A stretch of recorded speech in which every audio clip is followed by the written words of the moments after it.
Anyone that's been to a sporting event, the atmosphere before a game, I think Game Time Decisions has that same exact atmosphere. This is our arena. This is what we do. There is going to be an energy to Game Time Decisions that you will feel night in and night out. The excitement you get when you lock your bets in, when you're figuring out what you want to do, we can zone in on the biggest games each night. I want this to be the place that people come to before the games start so they feel as ready as possible to lock in their cards. We are going to hit every single one of those markets that you need to know about. We're going to go through every single thing, and I've got a great team behind me that's going to help me get the job done. There is not going to be a better place, I promise you, than Game Time Decisions to get that new information, react to it, and be able to then bet accordingly. We will have everything at our disposal, and we will use that to our advantage. I'm Kevin Walsh. Tune into Game Time Decisions from 6 to 8 p.m. Eastern on SportsGrid.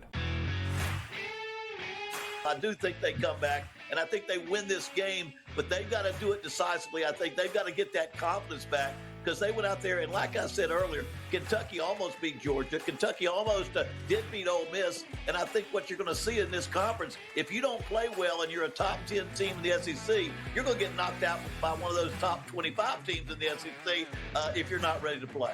Powered by SportsGrid. Guardians, despite being at home in the land, were a home underdog against Tarek Skubal. Enter Lane Thomas, maybe one of the under-the-radar trade deadline acquisitions being dealt from the Nationals. He was huge in the ALDS. A heavy favorite for the New York Yankees in the series. You're going to look to their best two ball players to be those MVPs. That's Juan Soto and it's Aaron Judge. The Early Line, only on Sports.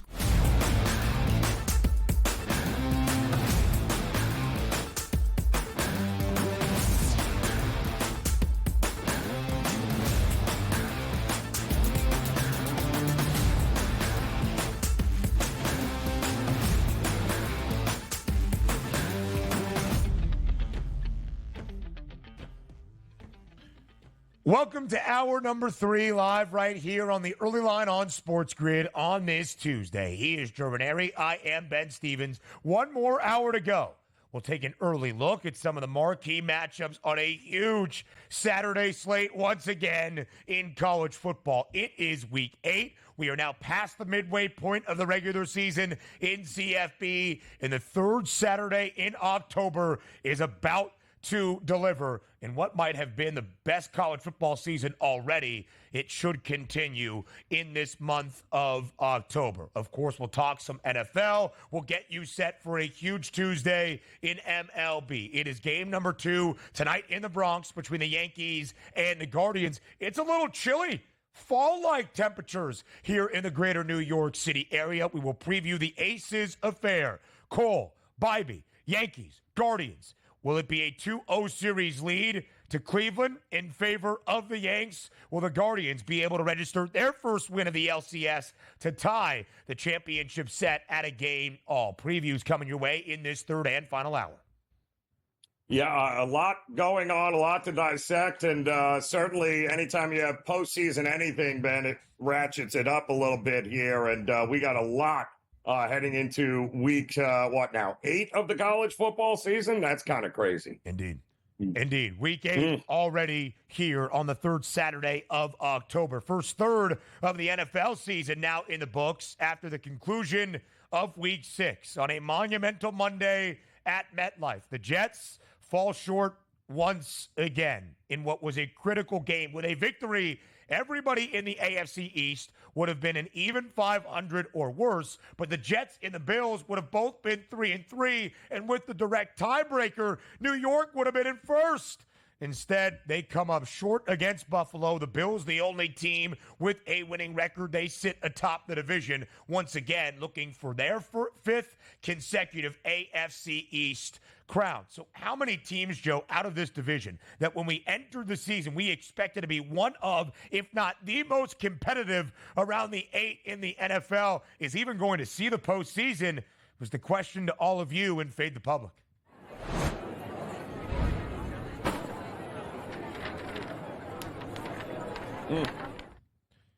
So, of course, Joe, around the National Football League in the 8 divisions, every division winner gets a spot, an automatic berth in the playoffs, and could potentially be hosting and will host that opening round of the postseason. We thought, of course, outside of the division winner in the AFC East, that with both the Jets and the Dolphins having a minus money price to be a playoff team, we could see 3 of the 4 in the AFC East get into the postseason.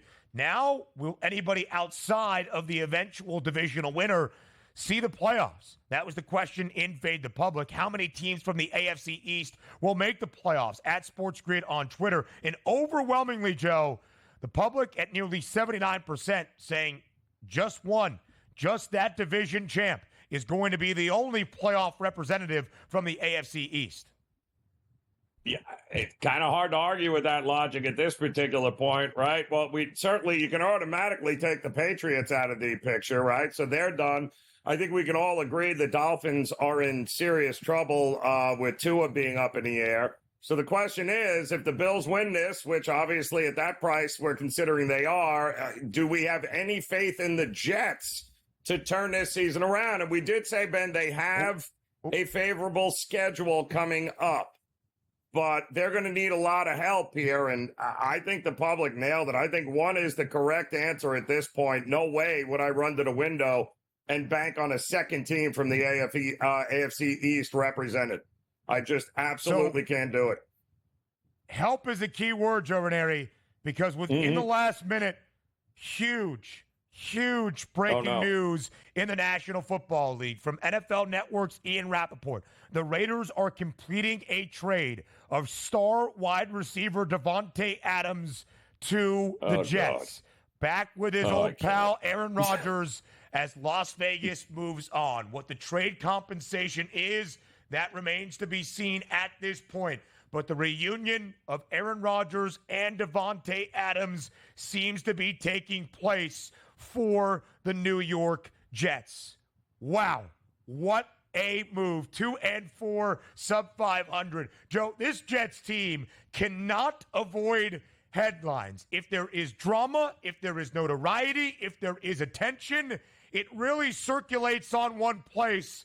That is East Rutherford, New Jersey, or Florham Park, New York, where the facility is located. What was rumored and perhaps speculated, but seemed as though it was a long shot of actually happening.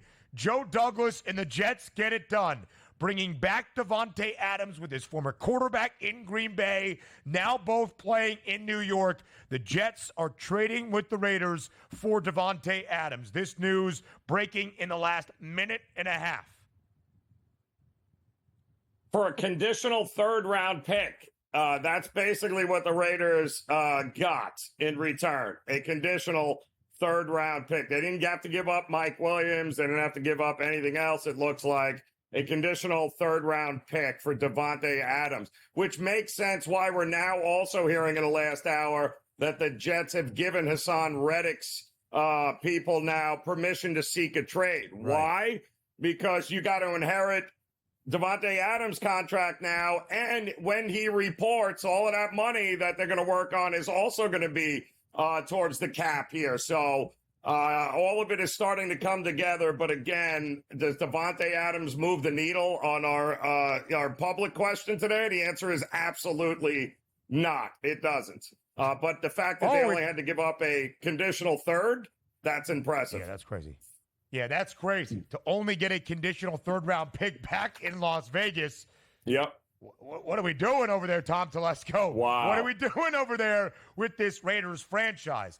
But it does, of course, have all the focus on the New York Jets. Joe, it is almost a carbon copy of our Tuesday show to start off our third and final hour a week ago when we got the huge and stunning breaking news that Robert Saleh had been fired by the New York Jets. This team is consistently all in, and they must be with a 40-year-old quarterback.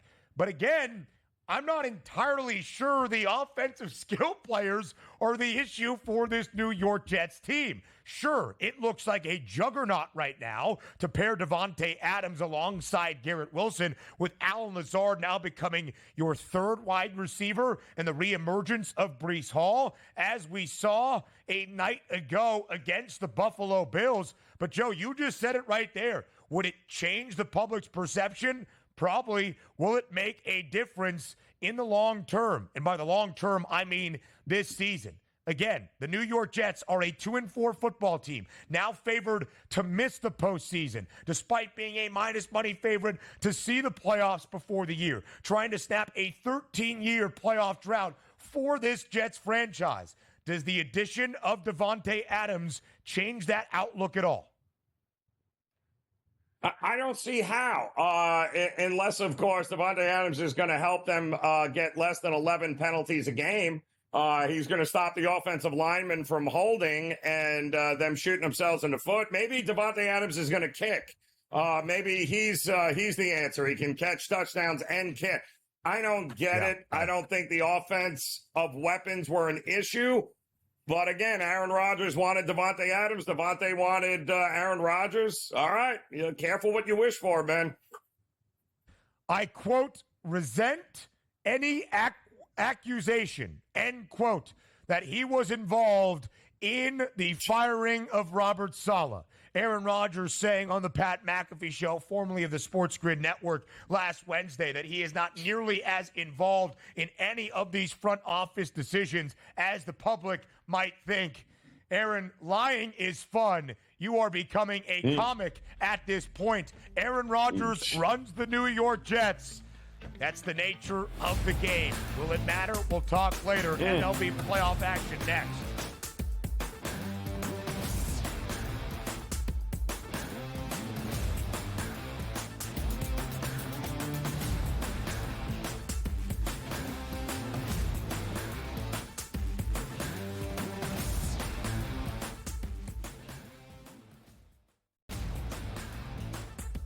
Guardians, despite being at home in the land, were a home underdog against Tarek Skubal. Enter Lane Thomas, maybe one of the under-the-radar trade deadline acquisitions being dealt from the Nationals. He was huge in the ALDS. A heavy favorite for the New York Yankees in the series. You're going to look to their best two ball players to be those MVPs. That's Juan Soto and it's Aaron Judge. The Early Line, only on SportsGrid. Anyone that's been to a sporting event, the atmosphere before a game, I think Game Time Decisions has that same exact atmosphere. This is our arena. This is what we do. There is going to be an energy to Game Time Decisions that you will feel night in and night out. The excitement you get when you lock your bets in, when you're figuring out what you want to do, we can zone in on the biggest games each night. I want this to be the place that people come to before the games start so they feel as ready as possible to lock in their cards. We are going to hit every single one of those markets that you need to know about. We're going to go through every single thing, and I've got a great team behind me that's going to help me get the job done. There is not going to be a better place, I promise you, than Game Time Decisions to get that new information, react to it, and be able to then bet accordingly. We will have everything at our disposal, and we will use that to our advantage. I'm Kevin Walsh. Tune into Game Time Decisions from 6 to 8 p.m. Eastern on SportsGrid. You can't sometimes look at the point spreads and just, understand what they mean. Because going into the game, you're looking at it, it's like, okay, Denver's playing better football. They won a couple in a row. Now they're going back home. The Broncos have to turn around and play on a short week. Sean Payton is returning to New Orleans. The Saints just gave up almost 600 yards of offense to the Buccaneers. So it's going to be interesting kind of gut check. Newswire, only on SportsGrid.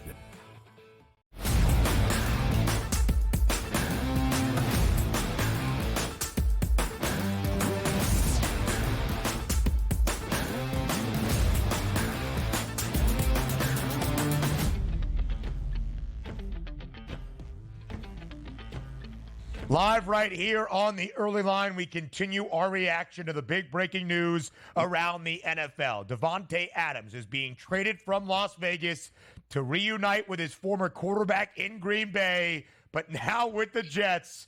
And Aaron Rodgers. We welcome on Craig Mish, who will join us today to do a little bit of everything. Continue reaction from this breaking news around the NFL, and of course, a look at where we stand in the LCSs around Major League Baseball. The host of Newswire starting at 11 a.m. Eastern Time. Craig, I'm sure you will have plenty more on this trade between the Jets and the Raiders for New York to acquire Davante Adams in our next hour as well. Glad to have you here, though, for some of your reaction to this big breaking news. Yeah, look, I mean, you pair up the two most dysfunctional franchises in the NFL, and you get a trade like this. So it does make sense. I'm actually a little concerned for Jacoby Myers right now. Like, do you think he's really hurt or not? I mean, I don't know. He didn't play last week either. But guys, look, this is obviously a horrible move for the New York Jets. They have no idea what they're doing. You have a Hall of Fame coach last night going on a broadcast who takes shots at no one for 30 years. And then all of a sudden takes a shot at the owner of the New York Jets, unheard of. On top of it, to have any faith in this team, there's nothing being discussed. 3 months ago, Mike Williams was a $10 million wide receiver for the New York Jets, guaranteed $8 million. They're not even going to play the guy the rest of the season. They're willing to burn $10 million to bring in another receiver who's not going to be happy also in a couple of weeks. I think the Raiders did really well. I think they got themselves a nice draft pick. They're going to probably get some more for some other players too. So while Adams is one of the best receivers in the NFL, he's going to a horrible situation. The Jets will be drafting top 5, top 10, and they will have a new quarterback next season. So, Craig, I think overall, when we think about where all of this stands, the question is it worth it for New York to be so fully invested in what seems to be a sinking ship with a 40-year-old quarterback, restructuring your franchise, giving up valuable draft capital for the future in what might be a failed season, if even at bare minimum they are unable to reach the playoffs and snap that 13-year postseason drought? It does not sound like you are overly optimistic that Davante Adams is that missing link for this New York team. However, the odds makers moving the price as we speak. Win total playoff price off the board on FanDuel, but a 20-1 AFC championship price for the Jets is now already shorter by $3 at 17-1. Still tied for fifth, still relatively long, but Davante Adams perceived as a market mover. Again, Craig, I'm not sure anybody is buying into the idea the Jets are a true contender in the division, the AFC East, in the conference, the AFC as a whole. But can the New York Jets resurrect their season to at least earn a playoff berth for the first time in 14 years now with Davante Adams? Okay.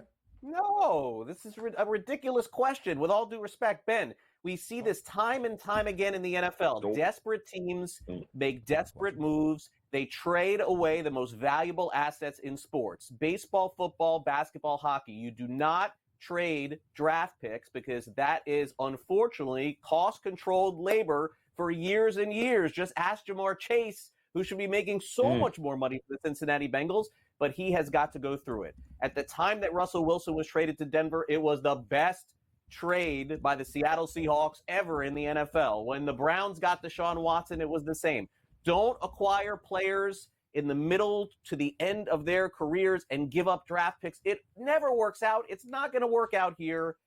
Horrible move, I think, for the Jets, and a waste of time, a waste of our time to even have to talk about this today.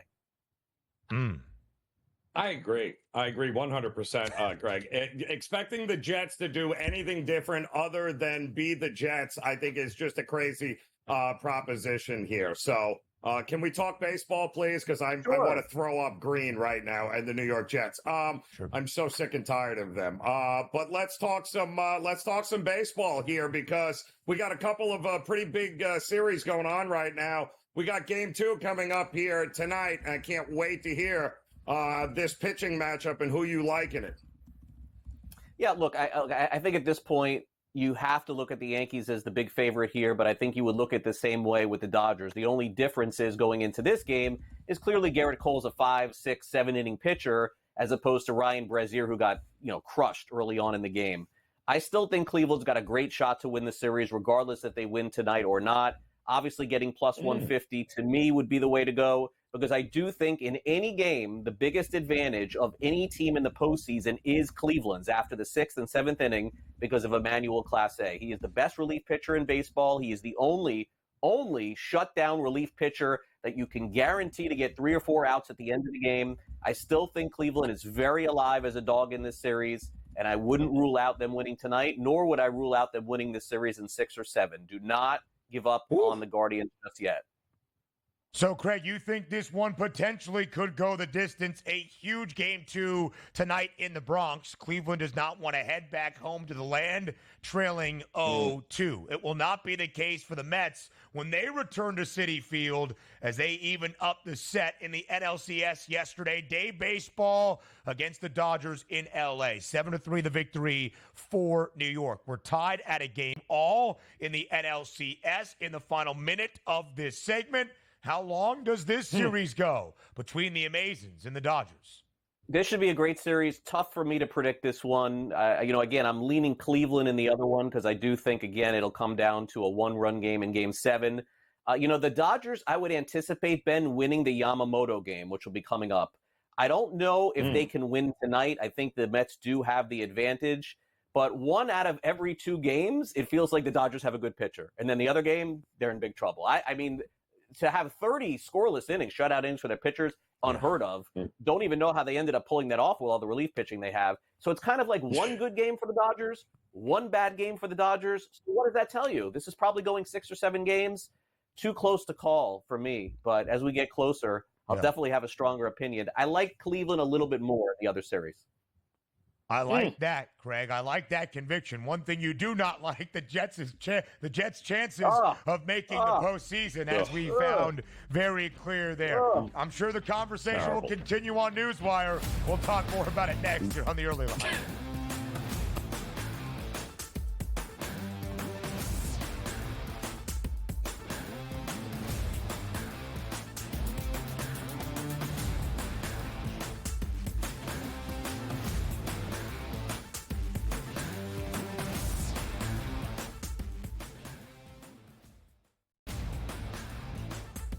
Guardians, despite being at home in the land, were a home underdog against Tarek Skubal. Enter Lane Thomas, maybe one of the under-the-radar trade deadline acquisitions being dealt from the Nationals. He was huge in the ALDS. A heavy favorite for the New York Yankees in the series. You're going to look to their best 2 ball players to be those MVPs. That's Juan Soto and it's Aaron Judge. The Early Line, only on SportsGrid. Anyone that's been to a sporting event, the atmosphere before a game, I think Game Time Decisions has that same exact atmosphere. This is our arena.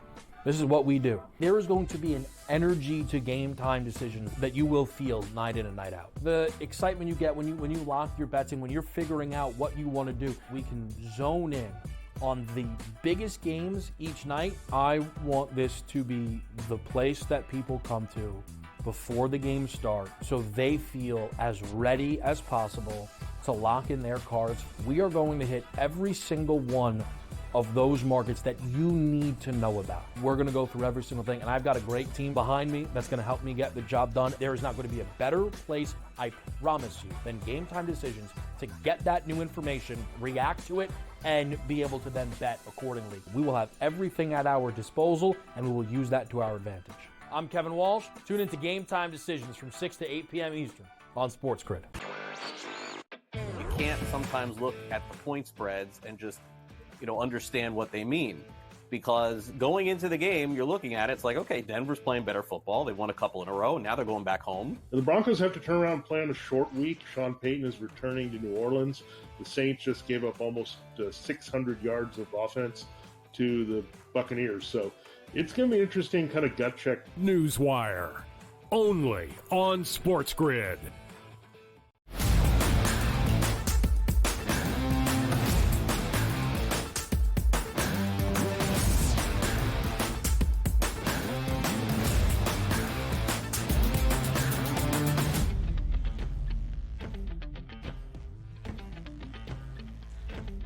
So again, we continue the big breaking news in the last 20 minutes around the National Football League. Despite falling to 2-4, being beat by Buffalo last night at home, is there optimism once again for the New York Jets? Because for a second consecutive Tuesday in our 10 o'clock hour, they make headlines with a stunning but perhaps not overly shocking move. Last week, they fire head coach Robert Saleh. An interim head coach's Jeff Ulbricht's debut last night against Buffalo. The Jets fall short again. So what do? They trade for Davante Adams. The reunion between Rodgers and Adams. They spent 8 years together in Green Bay. Joe, in the final 2 years, Aaron Rodgers won back-to-back MVP awards in 2020 and 2021. Davante Adams was an AP first-team All-Pro. In 3 of the final 4 years together, Davante well over 1,000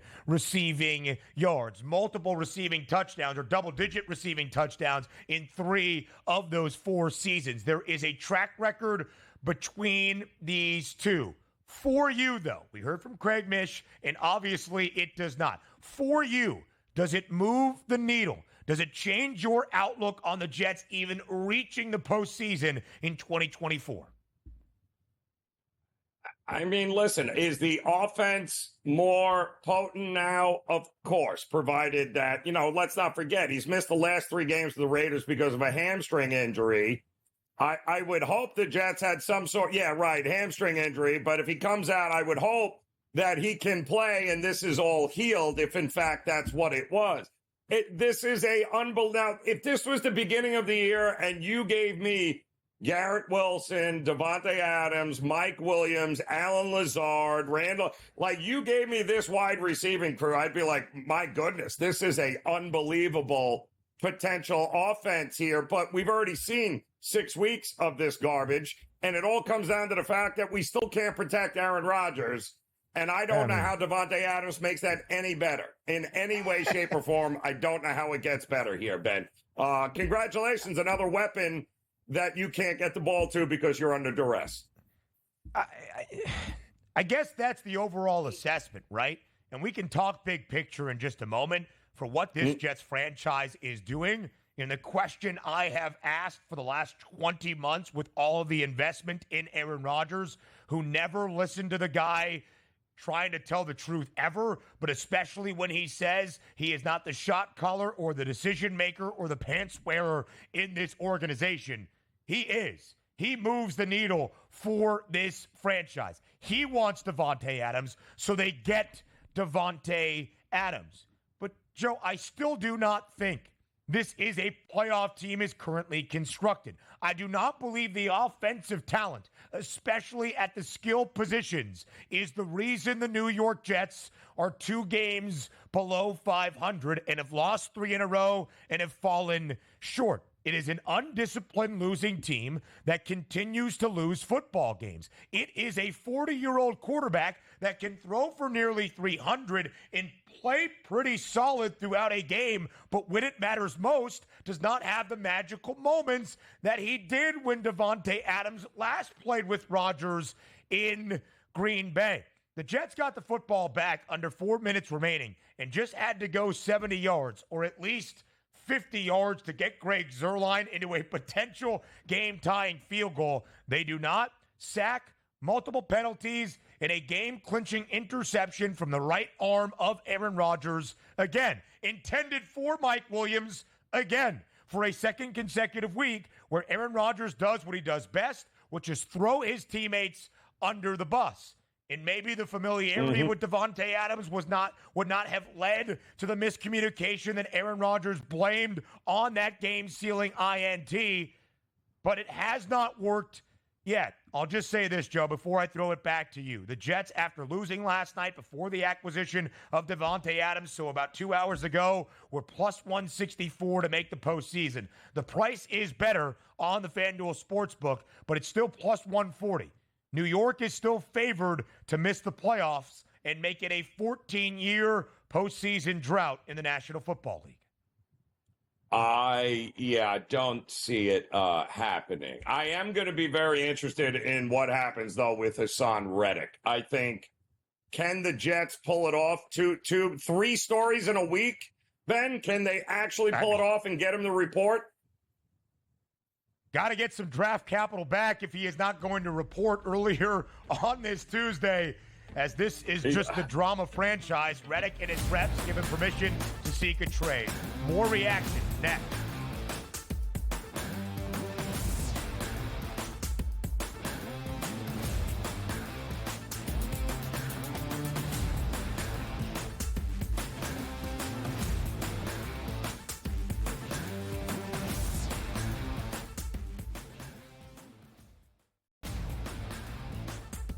Guardians, despite being at home in the land, were a home underdog against Tarek Skubal. Enter Lane Thomas, maybe one of the under-the-radar trade deadline acquisitions being dealt from the Nationals. He was huge in the ALDS. A heavy favorite for the New York Yankees in the series. You're going to look to their best two ball players to be those MVPs. That's Juan Soto and it's Aaron Judge. The Early Line, only on SportsGrid.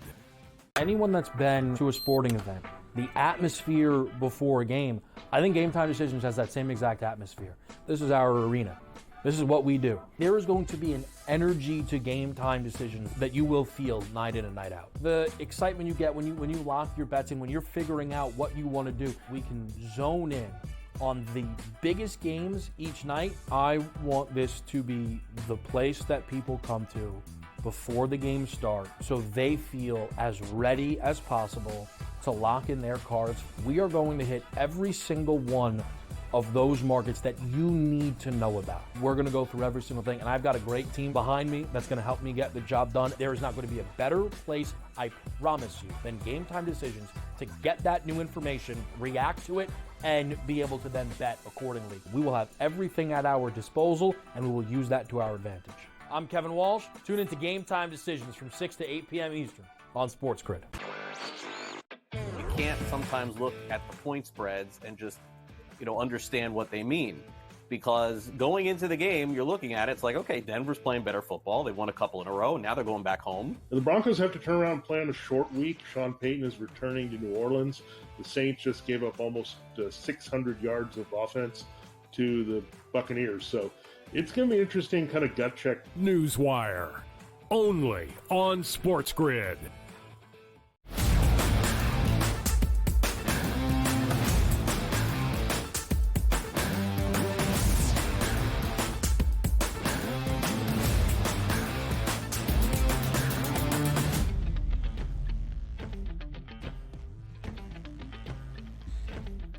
Davante Adams is now the newest New York Jet. He reunites with his former quarterback for 8 years in Green Bay.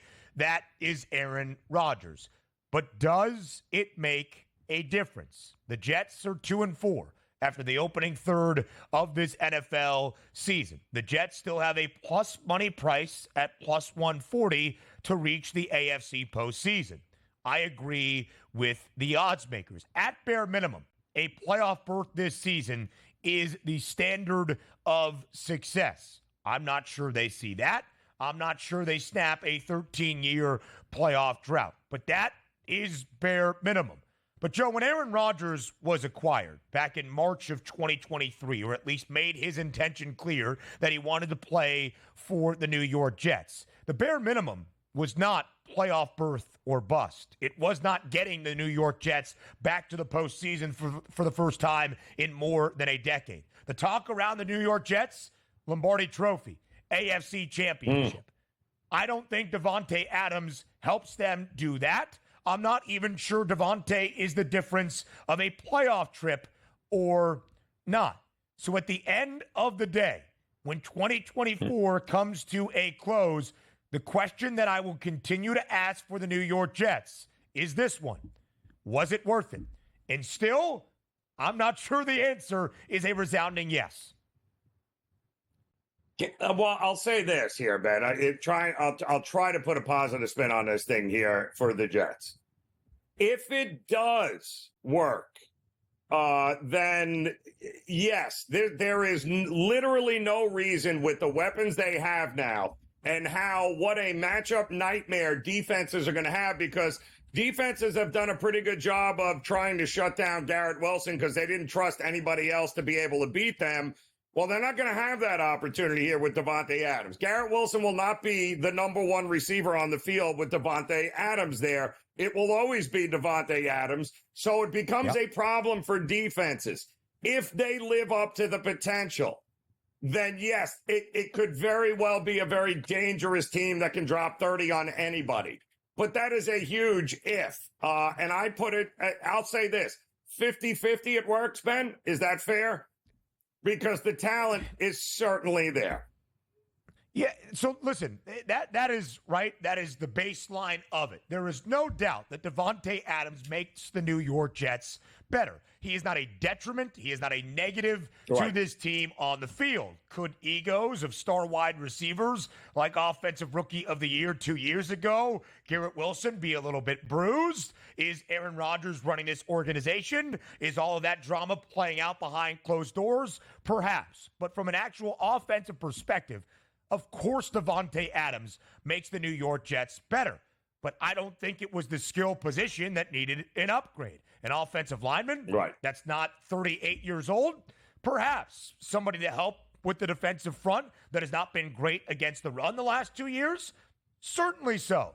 A wide receiver, albeit comfortable and familiar and prolific with Aaron Rodgers, I don't know. Listen, 8 years in Green Bay for Davante Adams, with number 12 at the time in Lambeau throwing him the football. His final 5, he was a Pro Bowler. In 3 of the last 4, he had more than 1,300 receiving yards, at least 11 receiving touchdowns. The only year he missed out on 1,000, he only played 12 games. He then goes to Las Vegas, even in Aaron's last year in Green Bay in 2022, to reunite with one of his other best buds, his college teammate at Fresno State, Derek Carr. And despite that tumultuous ride in Sin City, Davante Adams, when healthy, has been a 1,000-yard receiver in each of his 2 years in Vegas. He has not been healthy this year, missing the last 2 games for the Raiders with a hamstring injury. Looks pretty spry already in the Jets facility bright and early on this Tuesday morning. He is going to make a positive impact on the football field. But, Joe, go back to last night. You can use the sample size of the year, but let's just use last night in that critical must-win game, albeit even in Week 6 of the NFL season. Aaron Rodgers throws for nearly 300 yards, 294. For most of the game was pretty efficient. Yes, the costly interception at the end to seal the deal, targeting Mike Williams. But he was sacked 3 times. He has been sacked 11 times in this 3-game skid, only 5 times in the first 3 games of the year. He has thrown 4 interceptions in the last 2 games of this season for the New York Jets. And last night, both Garrett Wilson and another former Packer that was brought over to be with Aaron, Allen Lazard, had more than 100 yards and a touchdown. And Breece Hall had nearly 170 scrimmage yards, 113 on the ground, and a touchdown, or at least 113 yards and more than 50 through the air. I don't think the offensive production was what holding New York back last night. It was 11 penalties. It was costly mistakes in that final drive of the game. It was giving up a sack. I don't think Davante Adams is the difference, positive or not, for why New York is going to make or miss the postseason. Unless there is just this hit the ground running and all of a sudden things start clicking. I don't know. Even still, Ben, we're running out of time. I mean, to get everybody on the same page. This is a new offense. Obviously, we have a new offensive play caller on the Jets. I hope they've been practicing in the offseason together, because if not, you got to go now to Pittsburgh and take on that defense in Pittsburgh. Then you've got the Patriots. Then you got a short week in Houston. This is a brutal stretch coming up. Does having Davante Adams on the field, is it going to make a difference? Not if you let backup running backs torch you on the ground and in the air on defense like they did last night. So, too many questions still. Too many questions. Ray Davis, 132 scrimmage yards last night for Buffalo against this Jets defense, 97 on the ground. The Jets are still the second best total defense in the National Football League, second best passing defense. If there is an area of weakness, it has been stopping the run either this year or a season ago. The Jets' next game, Sunday night in prime time. What a prime time dramatic team this organization is in the Steel City against the Steelers. The Jets on FanDuel, a slight 1.5 favorite, but it's a virtual money line pick 'em. The Jets, Joe, and the Steelers have a total for the game at 37.5. That's my best bet right there. If Davante Adams is that instant impact player we anticipate he is, the Jets should go over that total by themselves, even against one of the best defenses in the NFL in Pittsburgh. And, Joe, last week when they fired Robert Saleh, I questioned who was the decision maker. Of course, it is Aaron Rodgers. I questioned whether this move and everything that has been invested in a 40-year-old quarterback off a torn Achilles is going to make a difference, if it alters the future of this franchise. I've kind of eased my stance on that. It's a Jets franchise that hasn't made the playoffs in 13 years, and even if they have to rebuild with a new quarterback, they haven't had great success in doing that before the Aaron Rodgers era, either with Sam Darnold or Zach Wilson. And I don't feel that this trade for Davante Adams is a huge detriment in terms of their future either, giving up a conditional third-round pick that could become a second-rounder. It's not like they gave up 2 first-round picks for Davante Adams. So that's fine in terms of the return going back to Las Vegas. But at the end of the day, for this year, will the Jets even make the postseason? I don't think Davante Adams really changes that for the better or the worse. Yeah, no, and then they're still going to have to figure out what do you do next year with him. What are you reworking the contract? Like, is Aaron Rodgers coming back next year? You got 1 year left. Yeah. Like, I don't know. As usual, the Jets are being the Jets. Yep. They certainly are. Davante Adams under contract through 2026, 2 more years after this one, but no guaranteed money starting in 2025. ALCS Game 2 in the Bronx next.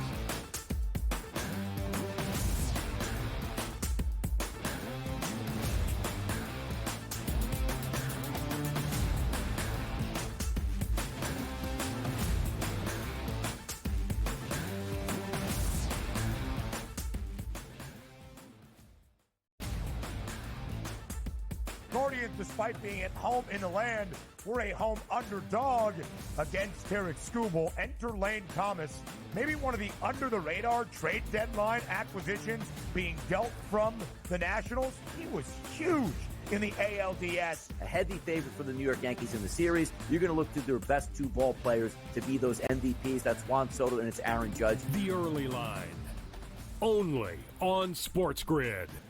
Anyone that's been to a sporting event, the atmosphere before a game, I think Game Time Decisions has that same exact atmosphere. This is our arena. This is what we do. There is going to be an energy to Game Time Decisions that you will feel night in and night out. The excitement you get when you lock your bets in, when you're figuring out what you want to do, we can zone in on the biggest games each night. I want this to be the place that people come to before the games start so they feel as ready as possible to lock in their cards. We are going to hit every single one of those markets that you need to know about. We're going to go through every single thing, and I've got a great team behind me that's going to help me get the job done. There is not going to be a better place, I promise you, than Game Time Decisions to get that new information, react to it, and be able to then bet accordingly. We will have everything at our disposal, and we will use that to our advantage. I'm Kevin Walsh. Tune into Game Time Decisions from 6 to 8 p.m. Eastern on SportsGrid. You can't sometimes look at the point spreads and just, understand what they mean. Because going into the game, you're looking at it, it's like, okay, Denver's playing better football. They won a couple in a row. Now they're going back home. The Broncos have to turn around and play on a short week. Sean Payton is returning to New Orleans. The Saints just gave up almost 600 yards of offense to the Buccaneers. So it's going to be interesting kind of gut check. Newswire, only on SportsGrid.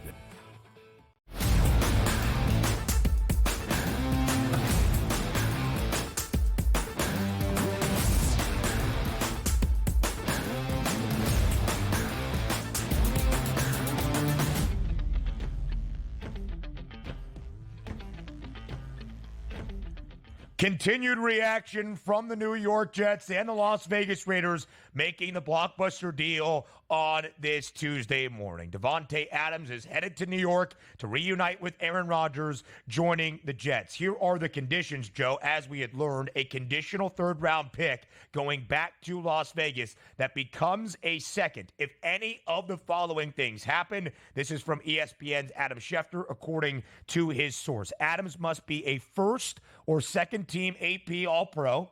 Already 6 games into this year, and Davante Adams has missed 2 of them on the active roster for the AFC Championship game or a Super Bowl appearance. Will either of those 2 things happen to make the conditional third-rounder for Las Vegas a second-round pick?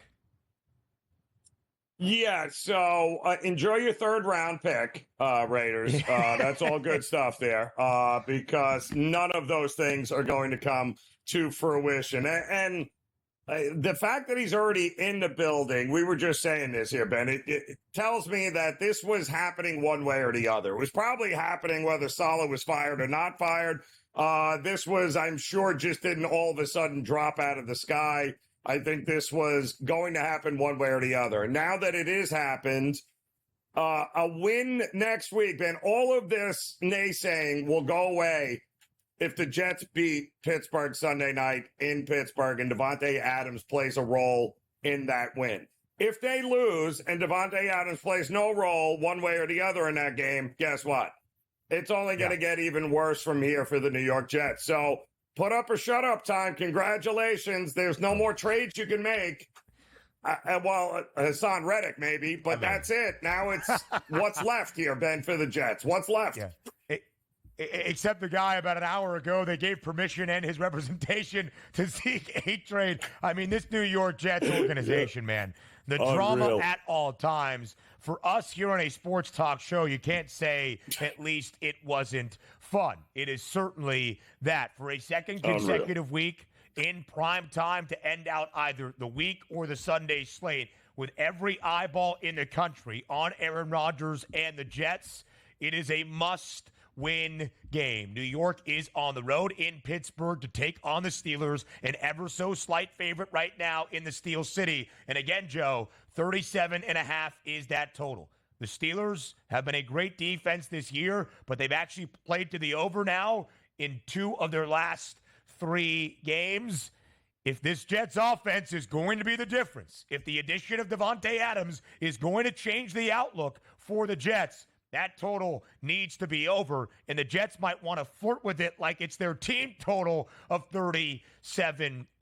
I do expect Davante Adams to play an immediate role in this offense, but I think your final point, Joe, and a win, that's really the bottom line. Something the Jets failed to do on Monday night, of course, against Buffalo. Whew. You could make an argument last night, or certainly on this Tuesday, that New York is the epicenter of sports at this point. The Mets and the Yankees also in the LCS. New York will return home in the National League Championship Series tomorrow in Queens, tied at a game apiece against the Dodgers. But it's game 2 tonight up in the Bronx inside Yankee Stadium, and it should be a pitcher's duel at least to begin. For Cleveland, the Guardians turn to Tanner Bybee. The Yankees will send out the ace in Garrett Cole. Total is 7, Joe, and the Yanks are a minus 172 home money line favorite. What plays out in this second game of the ALCS? Will the Pinstripes build a 2-0 series advantage, winning both in the Bronx? Will Cleveland head home, tied at a game apiece? Well, it's, the total is certainly something I think you need to look at here because you mentioned it, 2 aces, right? Bybee was much better on the road than he was at home this year, ironically enough. His road appearances much, much better than he was at Progressive, which is kind of crazy when you think about it. I would look to cut this game in half, Ben, because unless I'm willing to flat out just back the Guardians to win this, which I don't want to do going up against Garrett Cole here, it's got to be 2 halves, because if the Guardians are tied or have the lead heading into the 6th inning, that bullpen comes into play, and that bullpen is going to shut the Yankees down for extensive periods of time in this series. So I would look to the first 5 under. It's probably 3.5, but I would not be shocked if this was a 1-0, 1-1 game heading into the 6th inning, and then it's a battle of the bullpens, one of which I would give the Guardians the edge. So I'll back both starting pitching and say, don't expect a lot of runs into the 6th inning in this game. I think the bullpens will decide it. Carlos Rodon, who was great last night, 6 innings of work, allowing just 3 hits and only a single earned run, while striking out 9 against Cleveland. For Joe, as you mentioned, a Guardians team that does not often swing and miss, said he channeled his inner robot. That was Garrett Cole in Game 4 to clinch the American League Division set in Kansas City. Cole in that one, 7 innings of work, only a single earned run. You want your ace to perform? Garrett Cole lived up to every bit of that billing inside Kauffman Stadium. Wasn't great in the opening game, though, for New York against the Royals. Did allow a couple of earned runs and a home run against MJ Melendez. But, again, really good when it mattered most, and this is another significant stage. Tanner Bybee, Joe, though on the other side for Cleveland, is their ace right now. Was not entering the year, of course. That was Shane Bieber. He has not been here the entirety, virtually, of this season. But 8 2/3 for Bybee in 2 starts for Cleveland in games 1 and 4 against Detroit. Only allowed 2 earned runs.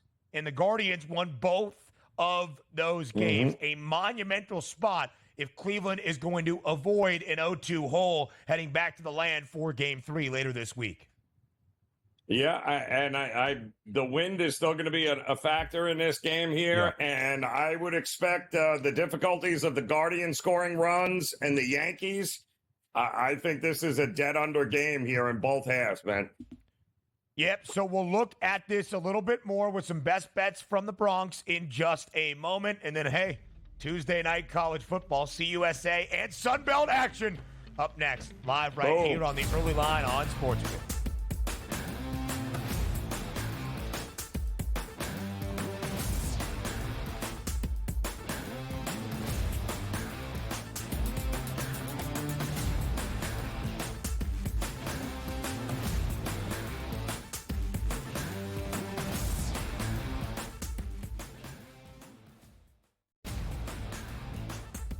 Guardians, despite being at home in the land, were a home underdog against Tarek Skubal. Enter Lane Thomas, maybe one of the under-the-radar trade deadline acquisitions being dealt from the Nationals. He was huge in the ALDS. A heavy favorite for the New York Yankees in the series. You're going to look to their best 2 ball players to be those MVPs. That's Juan Soto and it's Aaron Judge. The early line, only on SportsGrid. Anyone that's been to a sporting event, the atmosphere before a game, I think Game Time Decisions has that same exact atmosphere. This is our arena.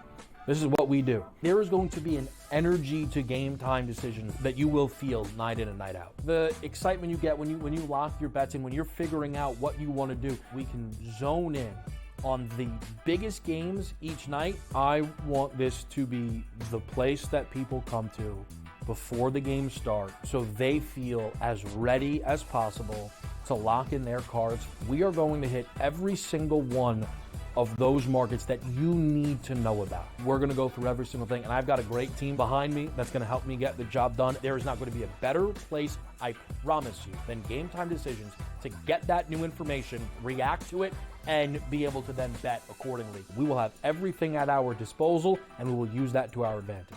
I'm Kevin Walsh. Tune into Game Time Decisions from 6 to 8 p.m. Eastern on SportsGrid. You can't sometimes look at the point spreads and just, understand what they mean. Because going into the game, you're looking at it, it's like, okay, Denver's playing better football. They won a couple in a row, and now they're going back home. The Broncos have to turn around and play on a short week. Sean Payton is returning to New Orleans. The Saints just gave up almost 600 yards of offense to the Buccaneers. So it's going to be interesting kind of gut check. Newswire, only on SportsGrid.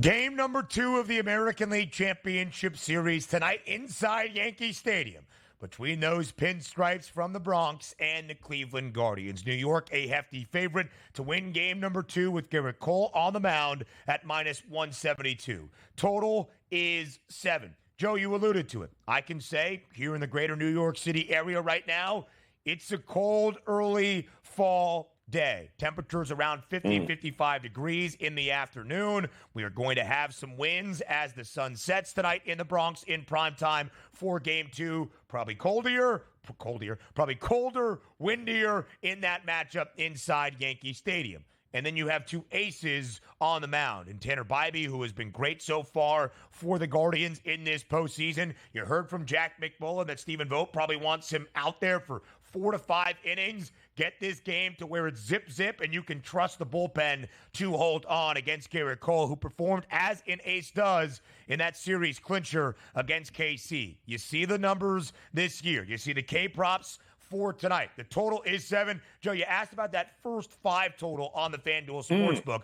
3.5 the number. If you want to bet the under, it's plus money at plus 102.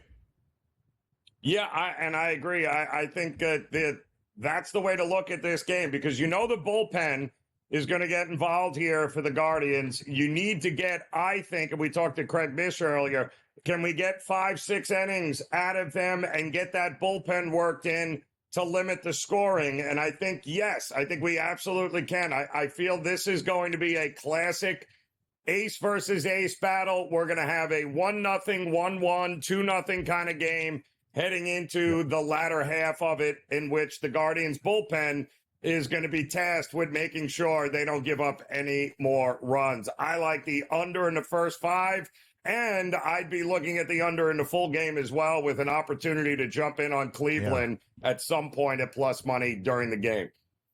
Yeah, Joe, it does feel like the team that maybe scores the first run or at least gets up 2 or 3 runs could win this game and maybe even comfortably. Aaron Judge, his first RBI of the postseason last night on a sac fly in the home half of the 4th. He has not been great and yet still has the shortest price to record a ribby tonight at plus 145. Giancarlo Stanton has been the main linchpin of this offense. 5 RBIs, including a solo shot last night, plus 175. Juan Soto batting well above 300. He's got 3 RBIs, plus 185. What about J-Ram? Jose Ramirez for Cleveland. Who is going to bring the offense for this Guardians team? Brian Rocchio, a solo shot last night, but when the Guardians were already down by 4 runs. We shall see. Jose Ramirez plus 185, or now plus 180 as the market literally moves as I speak, to record an RBI tonight. Could be a low-scoring game, Joe. I agree with you. All right, let's talk a little bit of college football here before we go. We love Tuesday night action in CUSA and the Sun Belt. It is why we have 55 consecutive days of football. Good one in Fun Belt action tonight, perhaps. South Alabama and Troy. The Jags, Joe, laying nearly 2 touchdowns at home. Troy is 1-5. South Alabama took the world by storm as one of the best scoring offenses in the sport through the first month of the year. They have really cooled off. They have lost 2 consecutive games. They have gone under in 2 straight. What do you think happens tonight between South Alabama and Troy? Yeah, a couple of programs in transition, right? A couple of new coaches. Yep. Chip Lindsey got fired. John Summerall took over. Troy was really good under him, and now, well, he's gone. And you have Major Applewhite as a head coach in South Alabama, and neither of these 2 teams are having the kinds of seasons that they have been used to in years past here. I do think points are coming, though, in this one. I'd be shocked if this thing stays under. I'm looking at the over, Ben, 56.5. The defenses won't be able to stop the offenses in this one. Yeah, I would tend to agree with that. I'd keep an eye on the freshman signal caller for Major Applewhite, and Robbie Zell, who is the offensive coordinator for South Alabama. Gio Lopez, over 48.5 rushing yards. Troy not bad against the pass, giving up more than 181 yards per game on the ground. Two of the worst scoring defenses in the sport face off tonight. It's Middle Tennessee against Kennesaw State. Kennesaw State, in its first year as an FBS program, 9.5-point underdog. New Mexico State, double-digit dog against Louisiana Tech. Hey, we appreciate midweek action. It's why we have football each and every night. He's Joe Ranieri. I'm Ben Stevens. That does it for the early line on a Tuesday. Show's back tomorrow, 8 a.m. Eastern time on SportsGrid.